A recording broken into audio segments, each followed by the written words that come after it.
Welcome back to the 2018 Hartford Pokemon Regional Championships. My name is Gabby Snyder, finally joined here by Adam Doricott. It's been a while since we've seen you on stream. Yeah, I did one round yesterday and one round today, so a pretty light workload for me over the course of the weekend, to be honest with you. Benefit of being stream coordinator, you make the schedule. Yeah, I do make the schedule. It was a really good time. Yeah, so if you liked what you saw this weekend, this guy's the one you think. Yep, we do, like I said, you mentioned it before, we do have more coming up next weekend in Florida, a little bit of some additional stuff to work in there. But overall, thank you very much for watching. That isn't really the point right now. We do have the finals ready to go. Yeah. It's that simple. We've come to the end of the tournament. It's important, right? Yeah, we've worked all the way through the bracket. Top 8 has been very, very prompt. So they've been working their way through. They're just taking a moment to get situated. I think they're taking a little break. I know Alberto requested a couple of minutes after that last game. It did get a little bit close towards the end, but still making the finals. We've seen him on stream twice already. We've seen him in finals at least twice already, I believe. Yes, yeah, we saw him both his top 8 match, his top 4 match today. So this will be his third appearance on today. His team doesn't really have too many secrets about it now. We've seen some really cool techs on there. But overall, you know, it's so good at what it does, and he's one of those people that innovated with something like the Salamence to the point that it's really hard to beat it, even if you know about it. Yes, and he's just been making amazing reads all weekend as well. You know, we saw him target down that Arcanine with his Tapu Lele at the second to last turn of his top 4 match. You know, we've seen him make reads like that all weekend. But Brady, too, has been making amazing plays. You know, we saw him 2-0 Ray Rizzo on day 1 here of Swiss. We saw him do amazingly well earlier in the top 4 match. Just two really strong, consistent players going up for finals right now. Yeah, Brady definitely came in with a bit of a point to prove as well. You know, coming in from Florida, we don't have the strongest scene down there where I'm from, and coming up to a big event like this in the Northeast where there's that top caliber of player, really, really important for him to put up a good finish. So being the #1 seed coming out of Swiss with the 8-0 record, and then comfortably advancing, had to beat his friend Steven, of course, in the top 4 round. So overall, you know, it's been a really, really good tournament for him. Alberto, as I know we mentioned on social media, is actually the first North American player guaranteed his invite to the World Championships. He was on, I believe he said 260 championship points before this. He's guaranteed at least 160, could take it up to the 200 mark with the result of this match. So with that in mind, you know, he's now at 420, and he's going to be heading off to Nashville next year. So the first North American player to secure that invite. Yeah, so congratulations, Alberto. That must feel really great going into the finals here. You know, you want to win. You want that trophy. You want that prize money, those championship points. But already locking down your World Championships invite, what is this, like 30 days into the season? Yeah, well, we have actually got a couple of players from other games who have done it, you know, TCG players from Europe. So to be the first North American video game player to do it is a really, really big deal. All right, well, speaking of big deals, let's start this match. Brady Smith versus Alberto Lara for the title of the 2018 Hartford Regional Champion here in Hartford. Mandibuzz, Tapu Fini, Mimikyu, Marowak, Kartana, Snorlax on Brady's side of the field and the left-hand side of your screen versus Alberto's team of that Flyamz, Salamence, Tapu Lele, Garchomp, Gengar, Celesteela, and the Tapu Koko. Well, it's been mentioned a couple of times, the combination of Tapu Fini and Marowak together has been so, so good. And being able to redirect those electric type attacks, the Thunderbolts that Tapu Koko love, you know, not many people picked up on the discharge adaptation that we saw at the World Championships very recently. So, you know, with that in mind, you do have to wonder how much he's going to be relying on it as soon as he sees a Tapu Koko on the other side of the field. Again, we saw in Brady's top 4 match against his friend Steven, being able to bring that Marowak to deal with the Tapu Lele with a Shadow Bone was very, very important. So I think if Alberto wants to bring that, he's going to have to play it a little bit differently to the way we saw Steven do it. You know, Steven, I spoke to him briefly, said it was a 50-50. Alberto just doesn't seem to put himself in those positions. Mimikyu Mandibuzz out on Brady's side of the field to start off this finals game 1 versus the Tapu Koko and Tapu Lele lead we saw Alberto rely on heavily during his top 4 matchup. Yeah, and it's very, very nice. He does get the Psychic terrain in play, which is going to be a real benefit to Tapu Lele, obviously. But against both the Pokemon on Brady's side of the field, you know, he doesn't really want to be going on the offense with Psychic type attacks. I think in this instance, Electric terrain could have been preferred. Could be really important for him here to maybe try and break Mimikyu's disguise. Then he's in a position to start knocking it out. But he also has to look at that Mandibuzz. And, you know, Tapu Lele is still a Fairy type. It's not just the Psychic type. And looking at the way, of course, Brady's capitalized off Tailwinds with his Mandibuzz in previous games.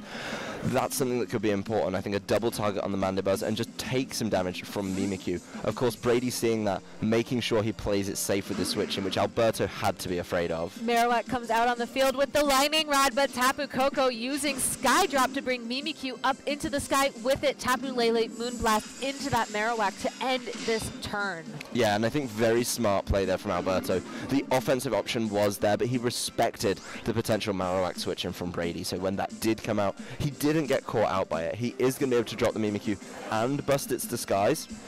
You do have to wonder if he's going to be able to follow up with enough damage, though.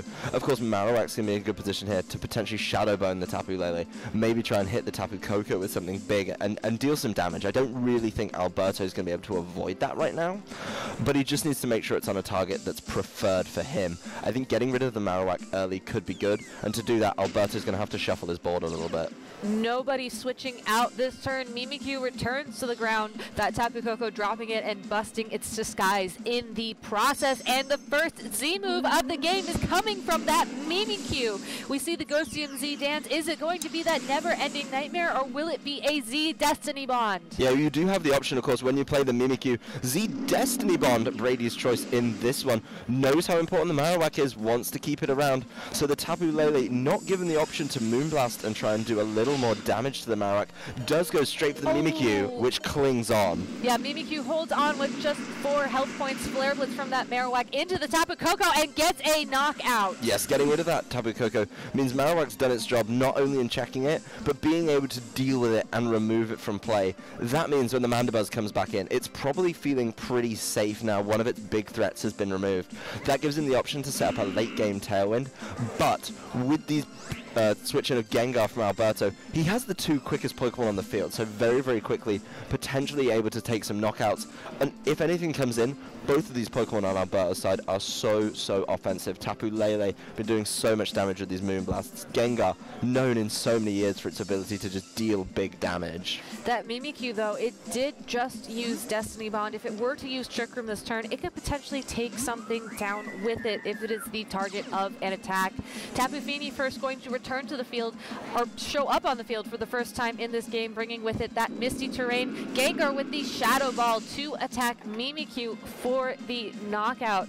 I believe the Destiny Bond will still be in play, so Gengar going to get knocked out as well. That Tapu Lele is the Pokemon that Alberto wants to stick around on the field, using Moonblast to target that Tapu Fini. Well, he had to make a trade somewhere. He had to hit the... he didn't really have a choice, you know. It looked like he had to throw an attack at the Mimikyu. So he just knew that Gengar wasn't going to be too much use in the back end of this matchup. Maybe just trading, making sure he can get that Salamence in safely. Probably feels in a great position. I mean, the Moonblast's been doing so much damage from this Tapu Lele over and over again.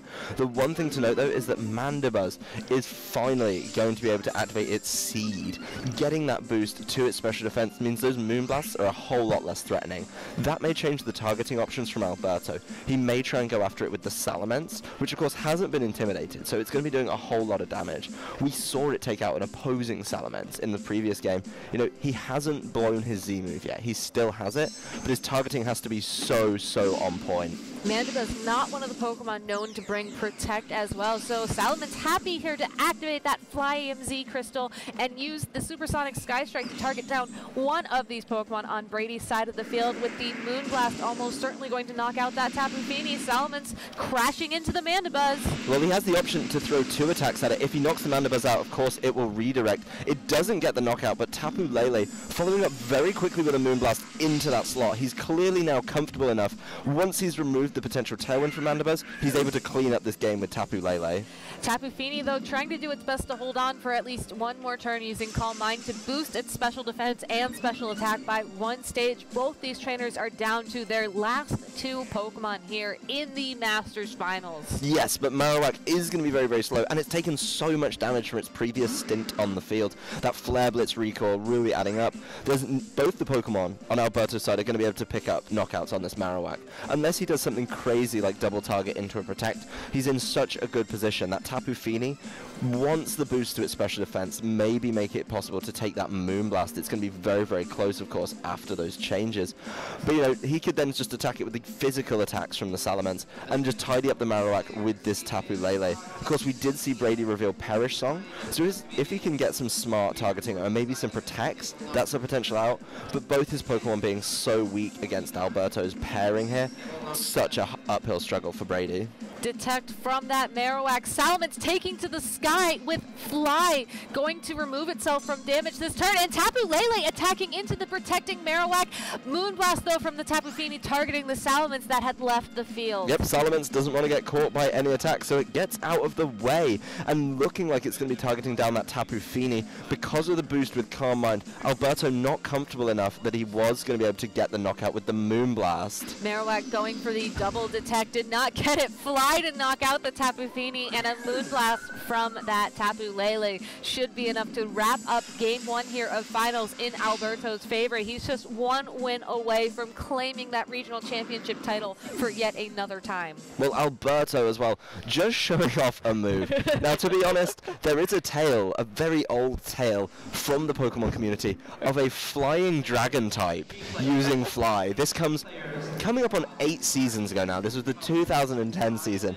And many people ridiculed players for using the Fly Rayquaza. So speaking of Fly Rayquaza, though, I believe that also made an appearance in the 2004 Battle Frontier Pokemon Emerald Challenge held at the Space Needle in my hometown of Seattle. So it's an even older tale than you seem to recall. There is a fantastic piece of artwork for those of you who'd like to learn a little bit of VGC history. It was done by, I believe it was Tristan Medine who put this together. It's hilarious. I have a copy somewhere, but it is a fantastic picture of Salamence holding a balloon, inviting trainers to use Fly. Back to the main battle at hand, of course. Alberto showing how great Fly was. He didn't get hit by a Moonblast because he was out of the way.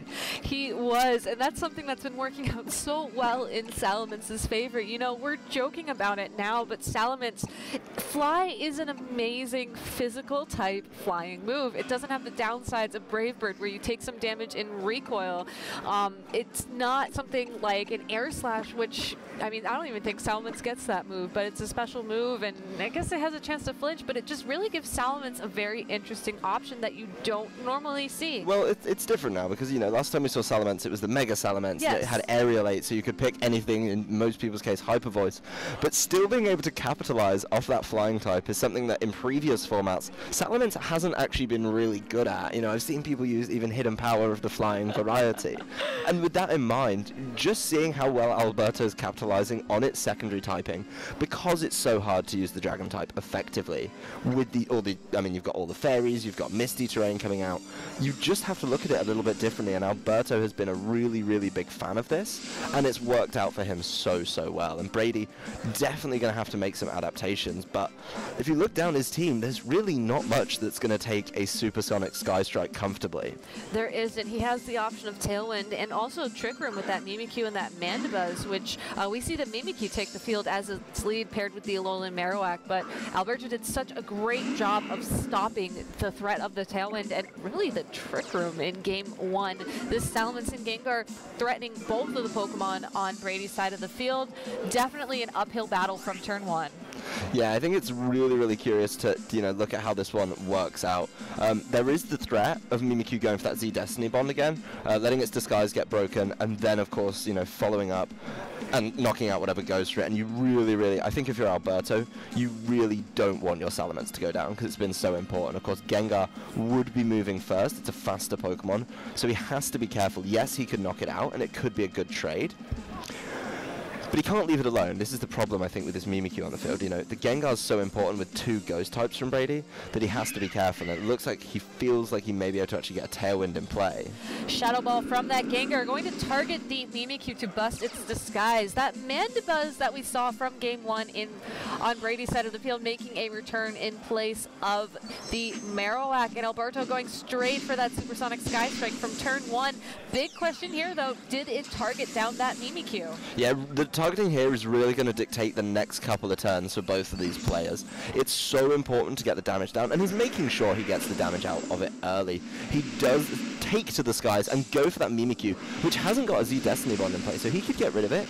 But the biggest concern, a very comfortable knockout there, is that Mandibuzz is now here to Tailwind, so I do really enjoy Alberto getting rid of Mimikyu, but with the pair he's got on the field, he might struggle to get around this Mandibuzz, and that's something that I think Brady's okay to give up. Yeah, and Brady is happy to also activate the Psychic Seed, the Misty Seed that Mandibuzz is holding while he's at it. Even though he lost the Mimikyu in that last turn, he's making the best play he can, activating the Misty Seed, bringing back that Tapu Fini, maybe trying to give it an opportunity to get a Calm Mind in our tune, but while Alberto switches things around to adapt. Yeah, I think Brady's actually in a surprisingly good position, even though he does have the Pokemon disadvantage. Tapu Fini's now in play, Mandibuzz has a special defense boost, and this turn I think Brady could feel quite comfortable to maybe just try and set up a couple of things, the Calm Mind and the Tailwind. It is a very, very tempting option for him though, to go after that Gengar with the Mandibuzz. Of course, those dark type attacks, absolutely fantastic, it's what it's known for, but it's likely going to be foul play. It's going to be a little bit harder against the Gengar, and that's something he has to consider. I think Alberto may be afforded a little bit of time if he wants while things get set up. Sludge Bomb from the Gengar into the Mandibuzz. Salamence jumping back up into the sky, giving Brady the opportunity. No Calm Mind, instead Tapu Fini going straight for the Muddy Water. It connects with that Gengar, dealing about half of its health and damage, but Mandibuzz completely unthreatened, happy to use Tailwind. And I think that's really smart play from Brady. A big problem, he didn't get the Tailwind out of it in game 1, and that's something he's been able to do. Yes, he had to give up Mimikyu to get this position on the board very, very safely, but he should comfortably, be able to start taking these knockouts. Of course, he is going to have to take a fly on the way down from Salamence, and curiously enough, of course, with the Salamence flying up last turn, he may avoid damage for another turn, which is definitely going to help out. But Tapu Fini not falling for that trick, using Calm Mind now to boost its special attack and special defense by 1 stage. Gengar going for the Protect this turn. Mandibuzz attacking with the foul play into the protecting Gengar, and Salamence returning to the ground with Fly, crashing into the Mandibuzz in the process. Yeah, and avoiding damage that turn was nice. It made that turn a little bit more bearable for Alberto. He wasn't worried about the Salamence taking damage, so he just had to deal with the Gengar. He's got a Protect out of it. So of course there's 2 more turns of Tailwind remaining, and I wonder if after the Calm Mind, a very smart play by Brady, because it means his Salamence probably can't comfortably or reliably get up into the air to try and buy another turn with the change in speed around Fly.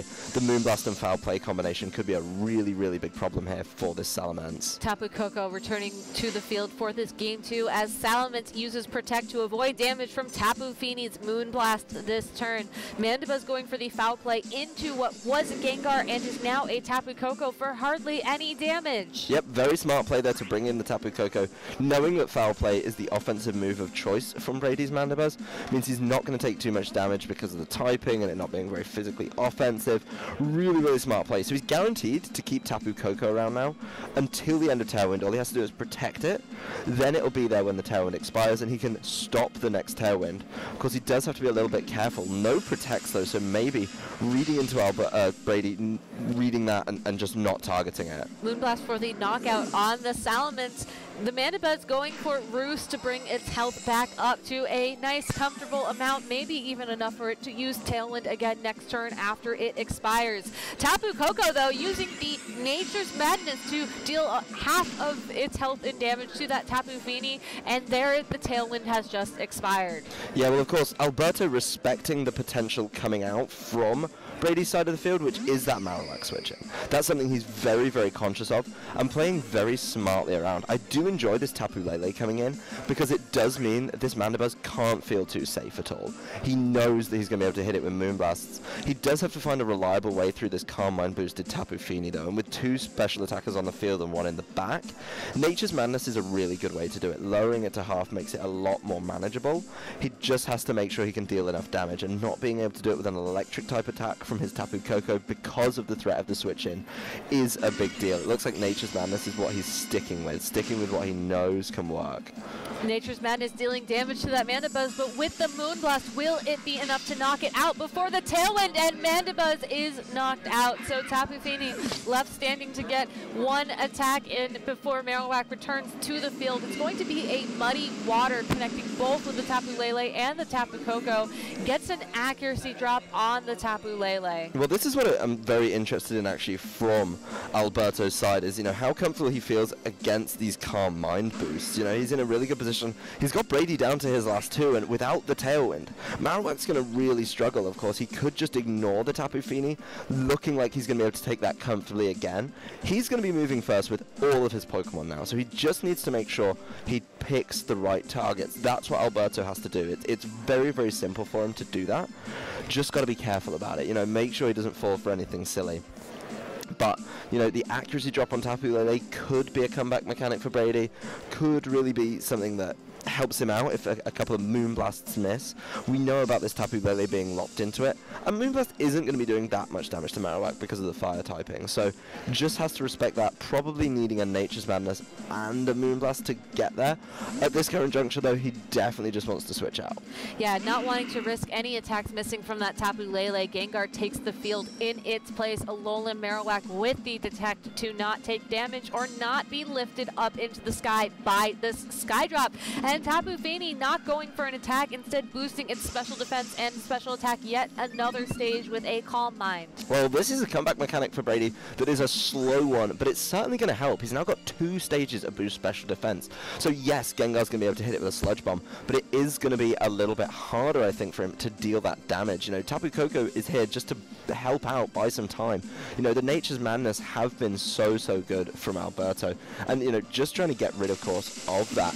Doesn't decide to do that this turn, though. Wants to start getting damage down. Dazzling Gleam doing a little bit of damage to the Tapu Fini, and Gengar not attacking the Tapu Fini, instead going straight to the Marowak for that knockout with a Shadow Ball. So Tapu Fini free to use Muddy Water. It will connect with both Pokemon on Alberto's side of the field, and thanks to that second Calm Mind boost, is able to knock out the Gengar, but Cursed Body activates, stopping Muddy Water from being able to be used for the next few turns and leaving Brady in a very precarious situation. Oh, how we laughed when they changed from Levitate to Curse Body. Nobody thought Gengar was going to get that much play, but not being able to use Muddy Water means he literally cannot take out both these Pokemon. Of course, he's going to have to be taking a lot of damage, but Alberto here, both his Pokemon are going to get to move before it, and most importantly, the Marowak's gone for Brady. So this Tapu Fini is going to take a Thunderbolt. This Tapu Lele is going to follow up with a Psychic in the Psychic terrain.